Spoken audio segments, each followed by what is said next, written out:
صوفیہ صاحبہ اپرچونیٹیز کی بھی بات کر رہی تھی، اور ظاہر ہے خواتین کے لیے اپرچونیٹیز ود ٹائم کریٹ ہو رہی ہیں بہت ساری فیلڈس میں. ہم ایون پالیٹکس کی بات کریں، ہمیں خواتین کی اچھی خاصی ریپرزنٹیشن نظر آتی ہے. لیکن جو ہمارے چیلنجز ہیں ابھی بھی as a society, do you think کہ وہ ایکسیپٹنس آ رہی ہے، یا ہمیں اویئرنیس پوائنٹ آف ویو سے اور کام کرنا ہے؟ کیونکہ اس معاشرے میں صرف خواتین نہیں ہیں، مرد بھی ہیں، اور ان کے لیے ایکسیپٹ کرنا بھی it's different and challenging at the same time. بسم اللہ الرحمن الرحیم. السلام علیکم ورحمۃ اللہ. اچھا، وہی بات ہے کہ سب سے پہلے تو یہاں پہ بیٹھنے کا اور بٹھانے کا بہت شکریہ، اور موقع دینے کا بات کرنے کے لیے. میں بغدادی صاحب کی بات کو تھوڑا سا ایکسٹینڈ کروں گی.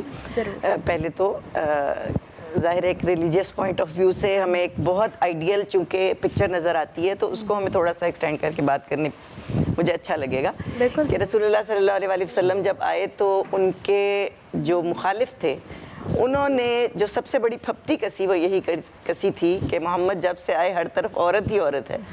اتنے زیادہ جو ہے وہ ہمیں ویلیو کیا گیا، اتنے زیادہ ہمیں حقوق دیے گئے، اور اتنی زیادہ پہلی دفعہ ابھی آپ نے جب بات شروع کی تھی تو آپ نے رشتوں میں عورت کو باندھ کے بات کی تھی، لیکن میں اس سے ہٹ کے آپ کو بتاؤں کہ ہمارے آقا صلی اللہ علیہ وسلم کے آنے کے بعد ہمیں سب سے پہلے انسان تسلیم کیا گیا.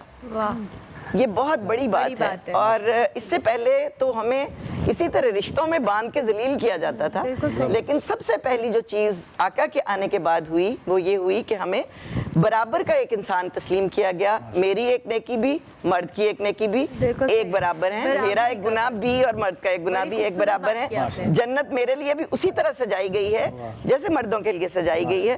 تو یہ اگر کہا جائے کہ ایکویلنس، تو ہمارے لیے سب سے بڑا جو دین کے اندر آ کے جو مجھے مزہ آتا ہے وہ یہی آتا ہے کہ مجھے برابر کی سطح پہ لانے والے، اور یہاں تک کہ مجھے بعض دفعہ تو بڑھا دینے والے مردوں سے مجھے اگر کوئی عزت، احترام.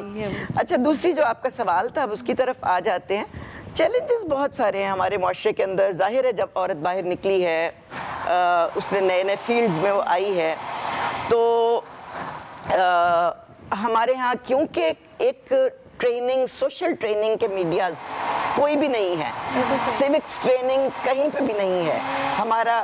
یہ تو آپ کی آواز آ رہی ہے. تو سیوکس ٹریننگ کے اندر یہ ایک پورا چیپٹرز ہیں جس میں انسان کو انسان کے طور پر، عورت کو انسان کے طور پر موو کر دینے کے لیے، اس کی موومنٹ کے لیے پوری آزادی میسر ہونی چاہیے تھی. لیکن آپ دیکھیں انفارچونیٹلی ایسا نہیں ہے ہماری سوسائٹی میں ابھی بھی. حالانکہ عورت بہت بڑی تعداد میں باہر ہے اور کام کر رہی ہے، اور کسی بھی سطح کے اوپر اس کے لیے یہ منع نہیں ہے، اٹس ناٹ پروہیبٹڈ. لیکن بہت انفارچونیٹلی ابھی بھی عورت کو کے باہر نکلنے کو اور عورت کی حفاظت کو اس طرح سے انشور نہیں کیا جاتا جس طرح سے ایک اسلامی معاشرے میں کیا جانا چاہیے. بالکل صحیح. ہمارے آقا کریم صلی اللہ علیہ وسلم جو ایک دن تھا جس کے متعلق امی عائشہ نے پوچھا رضی اللہ تعالیٰ عنہ کہ آپ مجھے بتائیے کہ سب سے زیادہ آپ کے لیے مطلب کون سا دن تھا جب آپ بہت اداس پریشان تھے،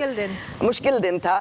تو آقا کریم صلی اللہ علیہ وسلم نے بتایا کہ طائف کا دن، جس وقت ظاہر ہے کہ وہ پتھر تھے اور وہ نالین پاک جو ہے خون سے بھرے ہوئے.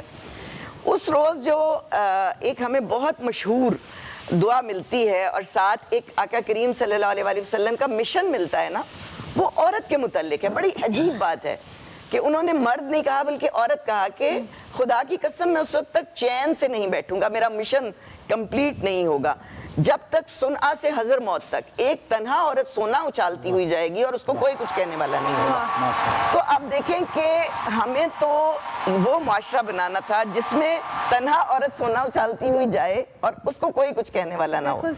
اچھا، پھر اسی حدیث مبارکہ میں آقا کریم صلی اللہ علیہ وسلم کا جو مشن تھا، اس میں 3-4 چیزیں اور بھی نظر آتی ہیں. ایک تو امن و امان نظر آتا ہے جو عورت کے لیے مہیا کیا گیا ہے.